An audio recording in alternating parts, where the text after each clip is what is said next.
E vem conferir um top 5 piores séries de 2024.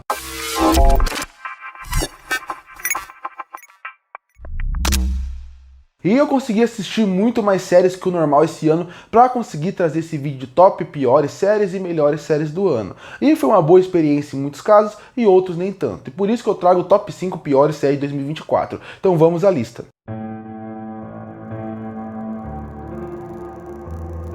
E em quinto lugar eu coloco a série The Acolyte, série essa que é baseada no universo de Star Wars, tem uma ideia muito interessante por trás, me empolgou antes da sua estreia, principalmente pela possibilidade de a gente assistir uma série de Star Wars onde tinha uma grande quantidade de Jedi, mas ter uma ideia boa é muito diferente da sua execução. A série do primeiro ao último episódio não acerta em praticamente nada que ela tenta fazer. As lutas de sabre de luz que poderiam ser importantes, que poderiam ser impactantes, que poderiam ser nostálgicas pra gente que é fã, não acaba acontecendo. E não acaba acontecendo porque elas são muito mal pensadas, muito mal coreografadas e muito mal executadas. E olha que esse nem é o pior da série. Quando você pensa na parte narrativa dela, você vê que a parte da história não faz sentido nenhum. A progressão dela e como ela é feita acaba chamando o telespectador de burro. Quando você está assistindo The Acolyte, você fica visível que o escritor, o roteirista, ele não sabia como desenvolver essa história, como trabalhar o universo de Star Wars.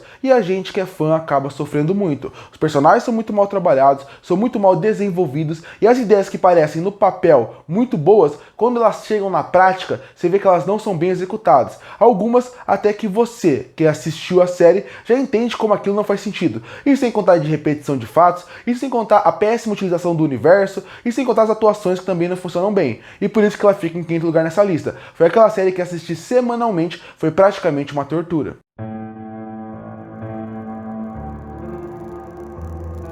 E em quarto lugar dessa lista fica a série Pretty Little Lies Summer School. Bom, PLL, que é o Pretty Little Lies, é uma série que fazia muito sucesso. Aí depois tentaram fazer um reboot dela num formato completamente diferente. A série que não deu certo. A primeira temporada é muito ruim, mas tentaram trazer mais um estilo de slasher e muito menos suspense. Colocaram um vilão de slasher, tentaram colocar um mistério por trás que não deu certo. E eu achei que a série tinha sido cancelada, porque no momento que anunciaram a segunda temporada, muitas séries estavam sendo canceladas na HBO Max pela mudança de comando dentro da Warner. Mas não, do nada essa série saiu, ninguém sabia que ela existia, e saiu a segunda temporada que ninguém sabia que existia, que é o Summer School. Ela continua a história da primeira temporada, mas se a primeira temporada já é muito ruim, essa segunda ela é terrível. Porque, mais uma vez, essa é aquela série que ela não consegue utilizar bem nada que ela se propõe. A série se propõe a ser uma atualização da série original. E isso tudo bem. Querem trazer um estilo mais terror, um estilo mais slasher, misturado com o suspense de quem é o assassino, quem é o culpado de tudo. E interessante. Mas se vai desenvolver isso bem? E pra mim não desenvolve. Começando com a parte do slasher. As mortes que tem na série não são impactantes, não são bem feitas e não tem aquele grotesco que você espera ver dos filmes de slasher. O grande vilão, que é pra ser praticamente o vilão de slasher deles, não tem carisma e não funciona. Visualmente ele não passa impacto, ele não passa medo, ele não passa terror e não faz sentido nenhum. E quando você chega para chegar na parte mais do suspense, do mistério, também não funciona, porque o mistério da primeira temporada já é muito ruim e muito mal desenvolvido. Então quando chega na segunda temporada, você acaba percebendo como que os problemas da primeira acabam afetando a segunda. Eles não conseguem desenvolver a história, não conseguem desenvolver o mistério, não conseguem desenvolver o suspense, e é desinteressante. E além de tudo isso, você tem um pior problema, que são os personagens. Personagens que não têm carismas, personagens que não são envolventes. E se os personagens não têm carisma, não são envolventes, por que eu vou torcer pra eles? E se eu não me importo com os personagens, por que eu vou me importar com a história? E isso acaba virando uma grande bola de neve de uma segunda temporada que parece que nem os roteiristas acreditavam que tinha história para uma segunda, mas deram dinheiro e resolveram fazer. Com uma péssima história, com péssimas viradas, um péssimo slasher e com péssimas atuações, Pretty Little Lies Summer School ainda bem é a última temporada desse reboot.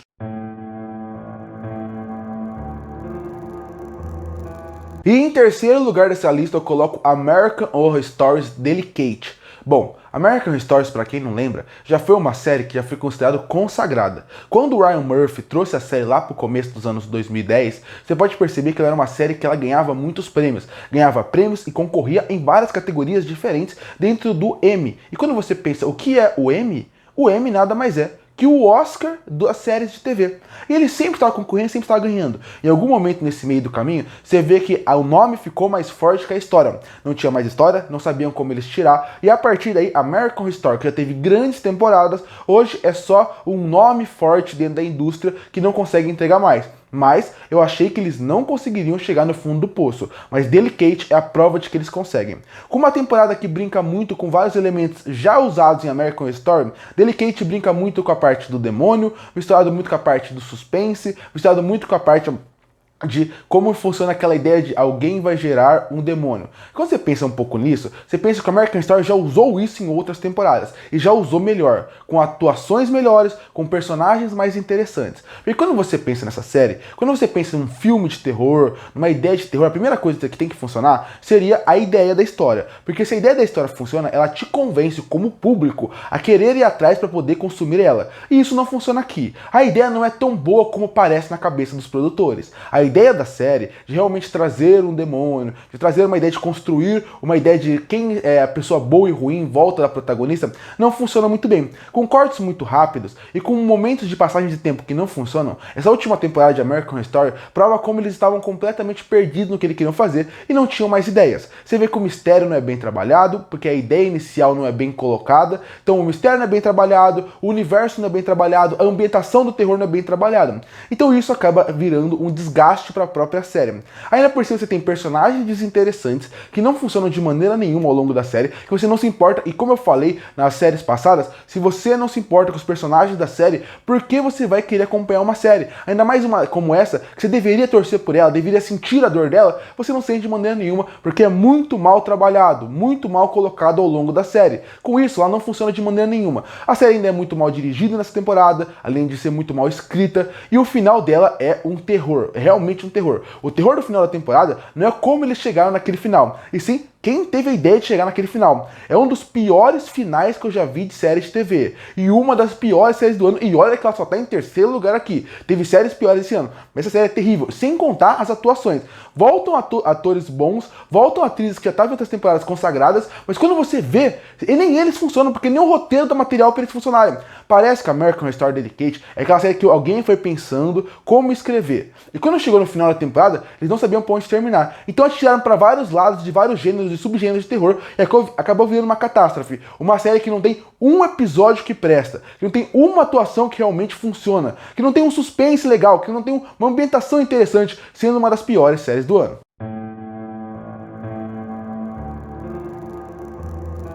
E em segundo lugar dessa lista eu coloco a segunda temporada de Velma. Nem precisa falar que a primeira temporada de Velma é a pior temporada do ano que ela foi lançada, que foi no ano passado. Mas quando você pensa na segunda temporada, você pensa que eles poderiam aprender com os erros e melhorar. Mas ao mesmo tempo você sabe que uma série animada de um ano pro outro, você sabe que a série já estava pronta, ela já ia ser lançada de qualquer jeito, então eles não conseguiram mudar o que tinha de errado na primeira temporada. Velma é aquela série que ela poderia ser muito importante se ela desse certo, para mostrar uma outra visão da personagem, e se desse certo, para mostrar como em outros universos, outras animações antigas, você consegue atualizar e colocar uma modernidade que poderia funcionar, que não iria estragar a personagem. Mas a série faz mais um desserviço do que um serviço em volta disso. Porque a atualização que eles fazem parece de pessoas que são pessoas mais velhas, achando que entende a cabeça de pessoas mais jovens. Então a partir daí fica visível que a série como um todo, ela não consegue se atualizar, ela não consegue trazer uma boa narrativa, ela não consegue trazer uma boa mensagem,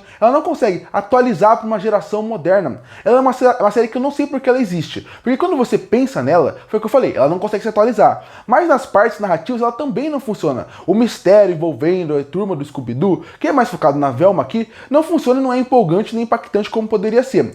A parte que envolve vamos conversar um pouco mais sobre os personagens, vamos fazer com que eles tenham mais camadas, mais do que o próprio desenho do Scooby-Doo tem, acaba não funcionando, porque eles atiram para tantos lados que acaba virando algo sem contexto nenhum. Acaba virando algo, você percebe que nenhum personagem dentro da série parece ter coerência com o que eles acabam vendendo. São personagens que são incoerentes com a própria narrativa. Então é uma série que não funciona de maneira nenhuma, sem contar que ela quer focar muito numa comédia.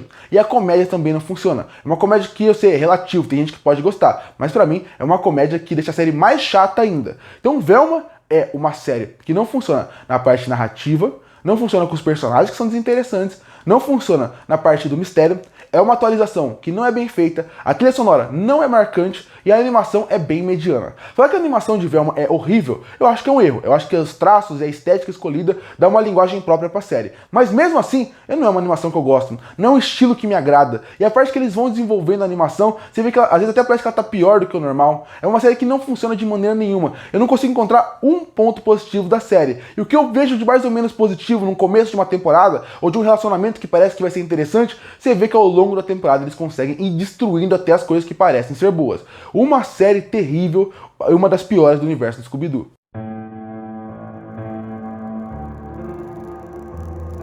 E em primeiro lugar dessa lista fica a série Festa da Salsicha. Quando lançou o filme A Festa da Salsicha, eu achei um absurdo aquele filme existir. Eu fiquei impressionado e impactado pelo absurdo que é o filme.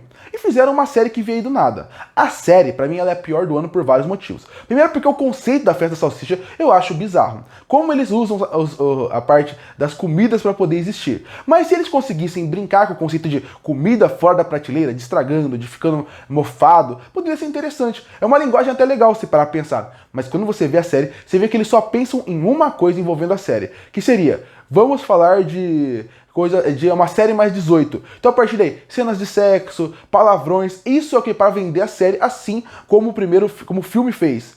As pessoas perceberam que o que vendeu o filme e que fez o filme ter o sucesso que ele tem não é a qualidade dele, e sim o absurdo que ele entrega. Então, narrativamente, eles praticamente jogam a série de lado. Tem uma linguagem de ditadura envolvendo as comidas, tem a parte de que não existir uma democracia ali, mas quando você pensa nisso, você vê que é terceiro plano, que é muito mal utilizado, muito mal trabalhado. E quando você pensa na parte da série, o que eles focam? Realmente isso é uma série mais 18. Então as partes mais revolucionárias, a parte de uma linguagem mais forte não funciona de maneira nenhuma. Você fica até incomodado assistindo a série. Assim como o filme te incomoda, a série também te incomoda. Te incomoda de uma forma que você olha e pensa, por que eu estou vendo isso? Por que eu estou assistindo isso? E realmente é uma série muito ruim. Uma série que não faz sentido existir. E de novo, por que a Amazon Prime investiu dinheiro nisso? Quem achou que alguém queria consumir isso? A única coisa que vende essa série para um público é o seu elenco de voz, que tem nomes muito fortes desde o filme. Mas quando você pensa na série, não faz sentido nenhum ela existir. E por que alguém iria consumir ou assinar a Prime a mais por causa disso? Não faz sentido, não me agrada. Para mim, Festa da Salsicha, além de ser uma história que não funciona, há um exagero que não existe. É uma série que você vê que ela começa desatualizada. Porque esse estilo de comédia funcionaria muito bem no começo dos anos 2010, na metade do começo dos anos 2000, mas aqui você vê que já é até uma comédia que ela já está desatualizada. Nem com um público mais jovem que gosta desse estilo de comédia iria funcionar. Nada da série funciona, não faz sentido dela existir. Então é uma história que não funciona, mensagens que poderiam ser bem trabalhadas, que não são bem trabalhadas, um exagero da parte sexual e na parte também de linguagem obscena que não funciona. A gente ainda tem a parte da animação, que não funciona de maneira nenhuma. Eu acho essa animação terrível, que lembra de desenhos que foram feitos direto pro Cartoon Network ou pra Nickelodeon, lá quando você vê que o dinheiro tinha menos orçamento, aquele dinheiro que você vê que, aquela série que você vê que o fundo não existia, a série parecia um papelão gigante. Então, essa é o que passa a Festa Salsicha. Pra que ela existe? Não sei. Ela funciona pra alguém? Eu espero que não, porque se você assistir Festa Salsicha e pensa, essa é a série que eu queria ver, repense muitos conceitos, porque é uma série realmente terrível, que não vale seu tempo, o filme já não vale muito seu tempo, a série é pior ainda, é a pior série do ano, e que eu vi que pode ter segunda temporada, e eu espero que não, porque obviamente eu não vou assistir se tiver segunda, mas realmente, tudo que tem de pior no primeiro filme, eles conseguem piorar aqui, porque até a animação que no filme, por ter mais dinheiro, era um pouquinho melhor, aqui acaba sendo estragado. É uma série que é inacreditável ela existir. Curte para fortalecer o canal, se inscreve para não perder os próximos vídeos. E aí, o que achou? Qual é o seu top 5 piores séries do ano? Comenta aqui embaixo. Eu volto no próximo vídeo.